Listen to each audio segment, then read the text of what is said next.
Ndabasuhuje mwe muri iki kiganiro cyacu cy'uyu munsi. Mu buzima bwacu bwa buri munsi, mu mibanire yacu n'abandi, hari ubwo biba ngombwa ko dukenera inyandiko zinyuranye.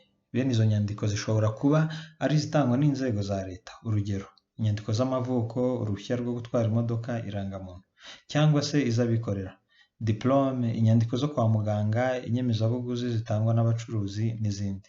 Izo nyandiko kandi zishobora kuba ari izo twikoreye ubwacu.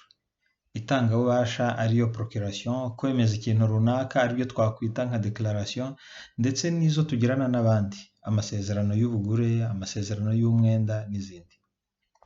Bene izi nyandiko rero, hari ubwo wakenera kuzikoresha bakagusaba ko zigomba kuba ziriho umukono wa noteri. Ese ubundi inyandiko ziriho umukono wa noteri zitandukaniye he n'izindi? Ese zikorwa zite? Ibyo byose nibyo tugiye kuganiraho mu kiganiro cyacu cy'uyu munsi. Kibateguriye ndi Kayigi Kajuga Leon. Mbere ya byose turabanza dusobanukirwe noteri uwo ari we, noneho tubone kuvuga ku nyandiko ashyiraho umukono. Muri iki kiganiro cyacu turifashisha itegeko nimero 13 bis agakoni 2014 ryo kuwa 21 ukwezi kwa gatanu 2014 rigenga umurimo w'umunoteri, nk'uko ryahinduwe kandi ryujujwe kugeza ubu n'itegeko nimero 017 agakoni 2023 ryo kuwa 30 ukwezi kwa gatatu 2023. Nk'uko biteganywa n'ingingo ya mbere y'itegeko rigenga umurimo w'ubunoteri ryo muri 2023 rihindura iryo muri 2014. Umunoteri bivuga umukozi wa leta cyangwa undi muntu wikorera, wabiherewe ububasha na minisitiri, ufite ubushobozi bwo gukora inyandiko, kwakira cyangwa gufasha mu kuzishyiraho umukono kugira ngo zibe inyandiko mpamo mu rwego rw'amategeko, no kwemeza ko amakopi y'izo nyandiko ahuye n'inyandiko z'umwimerere hakurikijwe ububasha ahabwa n'iri tegeko. Aha byumvikana neza ko noteri ashobora kuba umukozi wa leta cyangwa uwikorera. Iri tegeko ryo muri 2014 ryaje risimbura iryo mu 1953. Ni iryo tegeko rya mbere ryahaye n'abikorera mu Rwanda ububasha bwo kuba abanoteri. Mbere yaho abanoteri babaga ari abakozi ba leta gusa. Nyuma rero yo gusobanukirwa n'uwo noteri ari we, turebere hamwe ububasha bwe. Burya rero noteri wese, yaba ari umukozi wa leta cyangwa se uwikorera, ibyo akora byose abikora mu izina rya leta. Ibi tubisanga mu ngingo ya 16 aho igira iti: umunoteri akora mu izina rya leta kandi arangiza imirimo ye yubahiriza amategeko.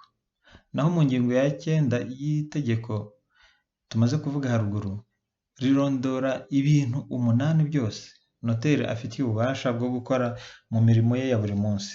Ariko muri iki kiganiro cyacu turibanda ku bubasha bubiri, ari bwo: ububasha bwa mbere, kwemeza ko kopi y'inyandiko ihuye n'iy'umwimerere, ari byo certification of conformity of a copy to the original mu Cyongereza, cyangwa se la certification de la conformité d'une copie à l'original mu Gifaransa. Ububasha bwa kabiri, guhamya imikono, ari byo authentication of signatures mu Cyongereza, cyangwa la légalisation des signatures mu Gifaransa. Reka turebe ububasha bwa mbere ku birebana no kwemeza ko kopi y'inyandiko ihuye n'iy'umwimerere. Aha nta kindi noteri akora uretse kwemeza ko kopi y'inyandiko runaka ashyizeho umukono na kashe bisa neza neza n'umwimerere. Inshingano za noteri aha ni ukubanza kwitegereza neza ko inyandiko ari umwimerere koko, ni ukuvuga ari original, hanyuma akayigereranya na fotokopi yayo, yasanga bisa akabyemeza. Urugero, niba ujyanye diplome yawe kwa noteri, azagusaba ko umuha original yayo iherekejwe n'umubare w'amakopi ushaka ko agutereraho kashe n'umukono we. Ibi ni bimwe twita copy conforme à l'original cyangwa se true copy of the original. Icyitonderwa, ni ngombwa ko noteri abona inyandiko y'umwimerere, ntabwo yakwemeza ko inyandiko runaka isa n'umwimerere ashingiye ku yindi fotokopi. Ibi birashaka kuvuga ko niba ugiye kwa noteri ushaka ko agutereraho kashe yemeza ko fotokopi utwaye isa neza na original, ni uko utwara ya original noneho ugatwara na za fotokopi. Ntabwo wakwitwaza fotokopi ubitse udafite original ngo ya fotokopi uyifotore ngo noneho ujye kwa noteri umubwire ngo abyemeze. Oya, Icya kabiri, nubwo noteri agomba kubanza kureba inyandiko y'umwimerere, ntabwo ashinzwe kumenya ko uwo mwimerere cyangwa se document original umuzaniye ubwayo atari pirate, cyane ko hari n'ubwo byamugora kubimenya. We yemeza gusa ko inyandiko yabonye isa n'umwimerere wayo. Urugero, niba ushyiriye noteri indangamanota cyangwa se bulletin y'ishuri runaka cyangwa uruhushya rwo gutwara ibinyabiziga permis de conduire, we azemeza ko kopi zihuye n'umwimerere, ariko ntabwo ibi bizaba bivuga ko yabanje kugenzura niba iyo bulletin cyangwa permis yawe byujuje ubuziranenge. Ashoboye kugenzura ubwo buziranenge byaba ari byiza kurushaho, ariko nanone atabishoboye ntiyabiryozwa. Gusa noteri nk'umuntu uba uhagarariye leta muri icyo gikorwa cyo kwemeza ko kopi y'inyandiko runaka isa n'umwimerere, afite n'ububasha bwo kuba yafatira bene izo nyandiko mu gihe azikemanze kugira ngo zizabanze zisuzumwe.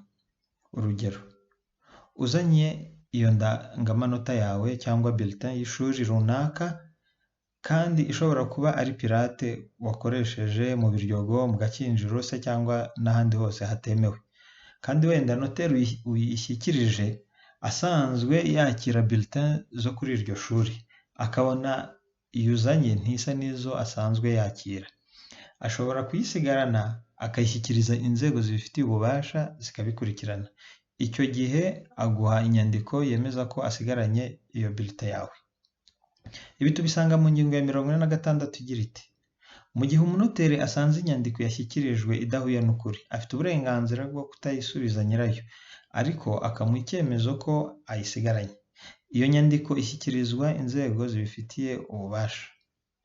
Aha tukaba tugiye gutanga ingero z'inyandiko ushobora kujyana kwa noteri kugira ngo yemeze ko zisa n'umwimerere. Izo nyandiko ni zimwe muri izi zikurikira: diplome, indangamanota, uruhushya rwo gutwara ibinyabiziga ariyo permis de conduire, irangamuntu n'ibindi. Iyo urebye neza usanga bene izi nyandiko ari za zindi utunze ariko zarakozwe n'undi muntu cyangwa se urwego runaka, wowe nta ruhare wazigizemo. Ikindi usanga izi ari bene za nyandiko usabwa kujya utanga ahantu hatandukanye ushobora gusaba serivisi runaka, ariko kuko utajya buri gihe utanga original, ni ukuvuga buri gihe uko ugiye gusaba serivisi bakagusaba inyandiko runaka ntabwo wabaha umwimerere wayo. Niyo mpamvu uhitamo kugira kopi nyinshi zisa n'umwimerere, izi akaba arizo mpamvu zituma ujya kwa noteri. Mu Rwanda nta rutonde ruzwi rw'inyandiko zitagomba kujya kwa noteri kugira ngo yemeze ko kopi yazo isa n'umwimerere.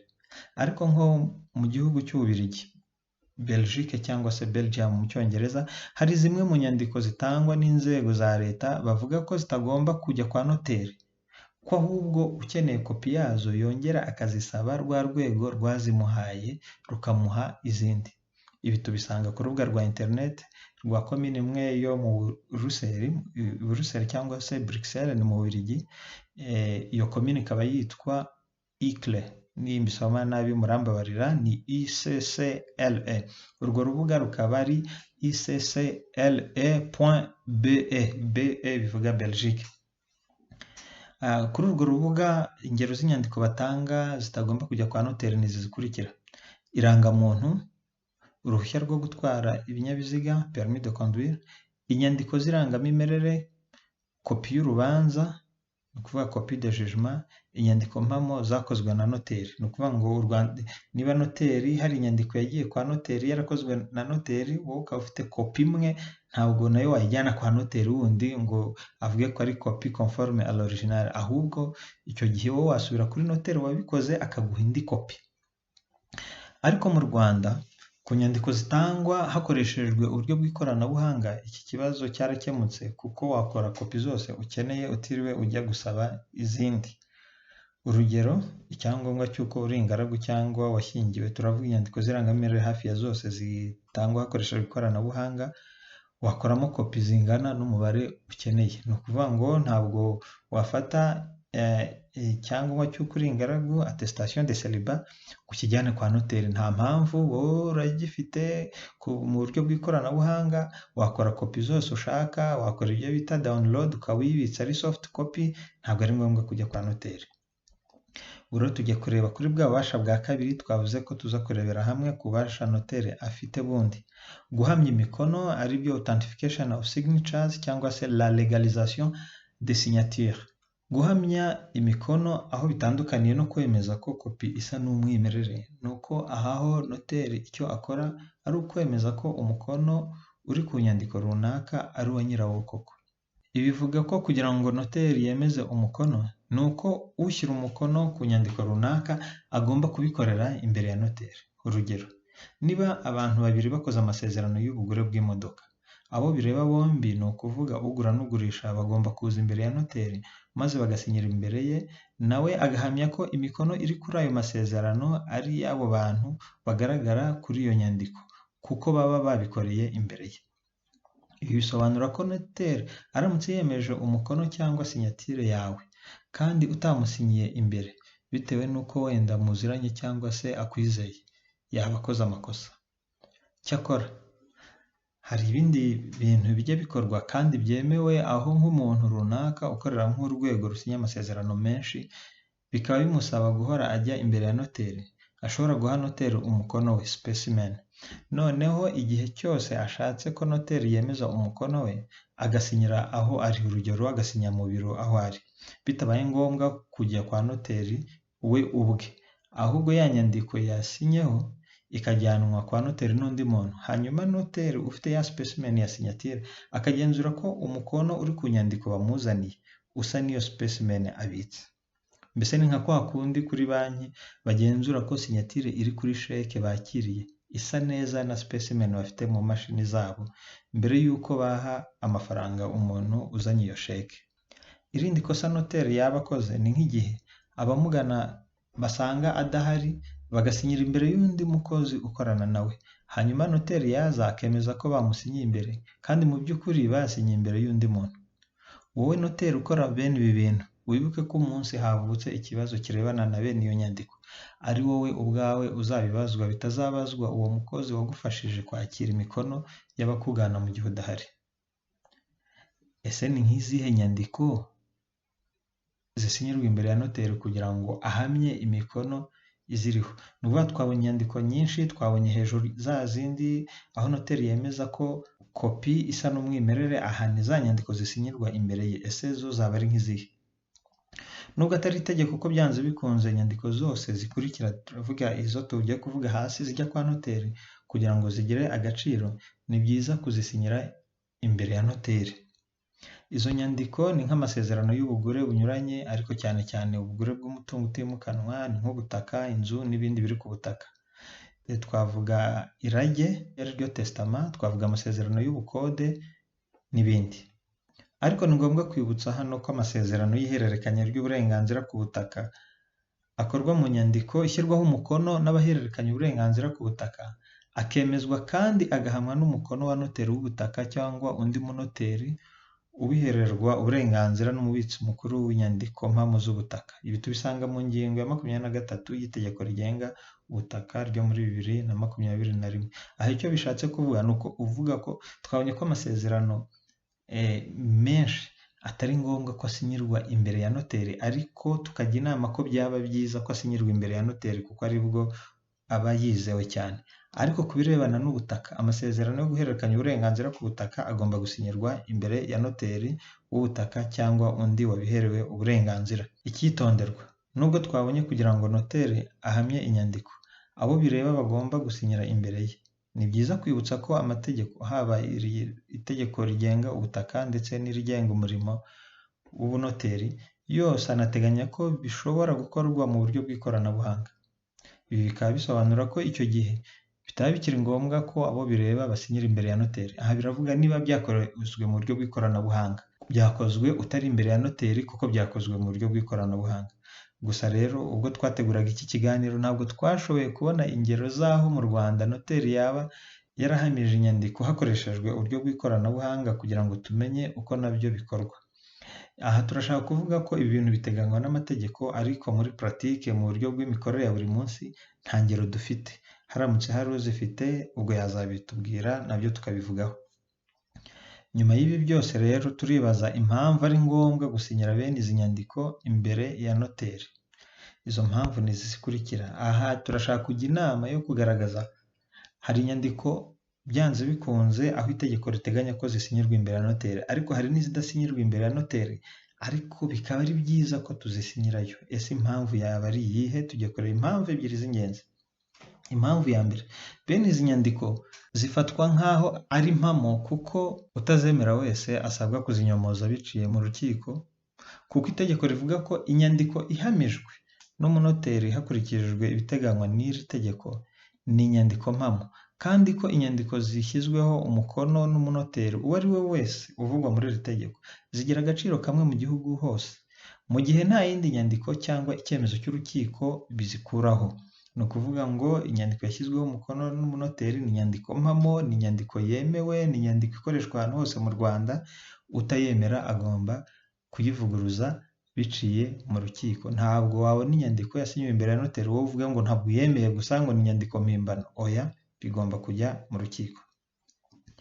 Icya kabiri, ibikubiye muri bene izi nyandiko iyo bitubahirijwe ubifitemo inyungu yasaba irangizwa ryazo bitabaye ngombwa ko bijya mu manza. Turatanga urugero. Ingingo ya 20 y'itegeko rigenga umurimo w'umunoteri mu gika cyayo cya kabiri iteganya ko mu gihe inyandiko yose yashyizweho umukono n'umunoteri yemeza umwenda uzwi kandi ugeze igihe cyo kwishyura, ishobora gushyirwaho inyandiko mpuruza n'umwanditsi w'urukiko. Aha ngaha murabizi ko ibisanzwe iyo umuntu agufitiye umwenda ntakwishyure ku neza, umurega mu rukiko kugira ngo azishyure ku ngufu nibiba ngombwa ibye bitezwe cyamunara. Ariko iyo ufite amasezerano yasinyiwe kwa noteri, mwarateganije ko natakwishyura uzahita ufatira ibye mutagiye mu manza. Aha icyo ukora gusa ni ukujya gutezaho kashe mpuruza, ahasigaye ugashaka wisiye akakwishyuriza, byaba ngombwa agateza cyamunara imitungo y'ukubereyemo umwenda nta rundi rubanza rubayeho. Murumva rero akamaro ko gusinyira imbere ya noteri, aho ushobora kuba ufite inyandiko umuntu atakwishyura, aho kugira ngo ujye kumurega mu rukiko ahubwo ukajya guteza kashe mpuruza ugashaka wisiye akakwishyuriza. Ni byiza rero kugira uwo muco wo gusinyira inyandiko zacu za ngombwa imbere ya noteri, kuko ari bwo umuntu aba yizeye ko ibizikubiyemo bishinganye, ko ibizikubiyemo byose igihe azashaka kubikurikiza ntawe uzabihakana, kandi ushaka kubihakana azabanza akaba ari we ujya mu rukiko, mu gihe uwitwaje iyo nyandiko ishobora kuyifashisha igihe cyose bibaye ngombwa. Ku bindi bisobanuro rero mwakenera birebana n'ibyo tumaze kuganiraho, mwatwandikira kuri adresse zacu ziri kuri screen yanyu. Mwakoze cyane rero kuba mwabanye nanjye muri iki kiganiro. Na Rikayigi Kajuga Leon, mugira amahoro.